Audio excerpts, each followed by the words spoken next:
2600 साल पहले की घटना है।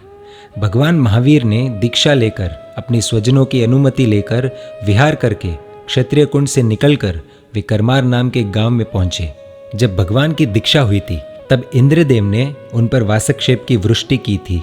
उस वृष्टि की वजह से जो सुगंधी पदार्थ थे वो उनके शरीर पर लग गए थे। उसमें अलग अलग प्रकार के पदार्थ थे, अलग अलग प्रकार के सुगंधी चूर्ण थे। ऐसी सब चीज़ों से भगवान महावीर का पूरा देह व्याप्त हो गया था। वो सुगंध इतनी तीव्र थी कि 4.5 महीने तक उनके शरीर पर ही रही थी। जब उन्होंने विहार किया तब बहुत सारे भंवरे अपने हरे भरे जंगलों को छोड़कर भगवान के पीछे आने लगे। वो सुगंध इतनी तेज थी कि सब के सब भंवरे उनसे आकर्षित हो गए। उन भंवरों को लगा कि इधर अच्छा पदार्थ मिल जाएगा, लेकिन जब वो वीर प्रभु के पास आए तब उधर फूल तो थे ही नहीं, सिर्फ भगवान का शरीर था। तो वो सब गुस्से में आ गए। इसलिए उन सब ने प्रभु महावीर को डंक मारना शुरू कर दिया। और ये चीज़ एक दिन नहीं 4.5 महीने तक चली। इतना ही नहीं, उन चीज़ों की सुगंध इतनी तीव्र थी कि आजू बाजू के अनेक युवा लोग आकर उनसे पूछते कि आपने ये कौन सा सेंट या परफ्यूम लगाया है। लेकिन भगवान का तो मौन था, तो वो बोलते नहीं थे। लोग उनसे पूछते कि इस सुगंध के लिए आपने कौन से द्रव्यों का उपयोग किया है, पर तब भी प्रभु कुछ बोलते नहीं थे। लोगों का बार बार पूछने पर भी जब कोई जवाब नहीं दिया गया तो लोग उनको मारने लगे। इतना ही नहीं, जितनी भी आजू बाजू की स्त्रियां होती थी वो सुगंध से आकर्षित होकर प्रभु से प्रार्थना करती थी कि आप मेरे पति बन जाओ। आज के युग में यदि कोई स्त्री आए और ऐसा कह दे तो पुरुष मक्खन की तरह पिघल जाते हैं, पर भगवान अपने ही ध्यान में मस्त थे। हम सब ने शायद ऐसा सुना होगा कि भगवान के ऊपर पहला उपसर्ग भारवाड़ ने किया था, पर पहला उपसर्ग वो नहीं था। ये जो सुगंध थी उससे आकर्षित हुए भंवरों द्वारा आक्रमण पहला उपसर्ग था। और एक चीज़ हमको खास जानने जैसी है कि हमारे ऊपर तो एक मच्छर भी बैठता है तो हमारा मन दुष्ट हो जाता है। हम उसे उड़ाने की, मारने की पूरी कोशिश करते हैं, पर भगवान महावीर की किस लेवल की साधना थी।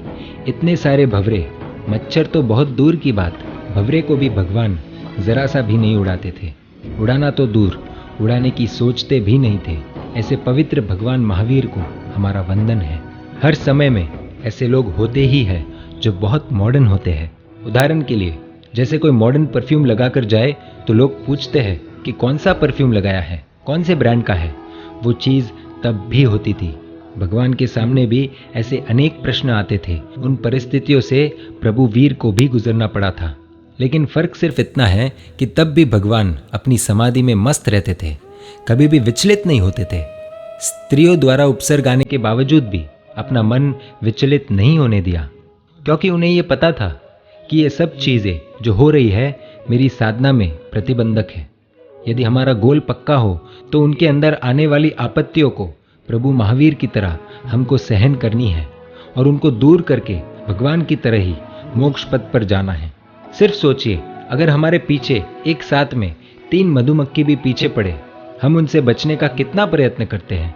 और भगवान के पीछे तो एक साथ में अलग अलग जंगलों से, दूर दूर प्रदेश से सब भंवरे एक साथ में आकर उनको परेशान करते थे। फिर भी भगवान ने अपना पैर तक नहीं हिलाया। पैर की बात तो क्या, अपनी पलकें भी नहीं झपकाई।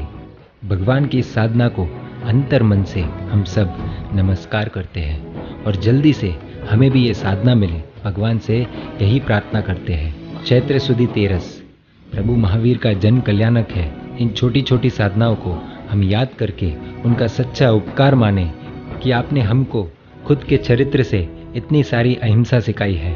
और आज की टाइम में तो जब कोरोना का तांडव चल रहा है तब ये बात बहुत महत्वपूर्ण है कि अहिंसा परमो धर्म आए। अहिंसा जैसा उत्तम धर्म कोई और नहीं। उस महावीर की जिन्होंने हमें ये सिद्धांत सिखाए, जय हो, विजय हो, जय जयकार हो। जय महावीर।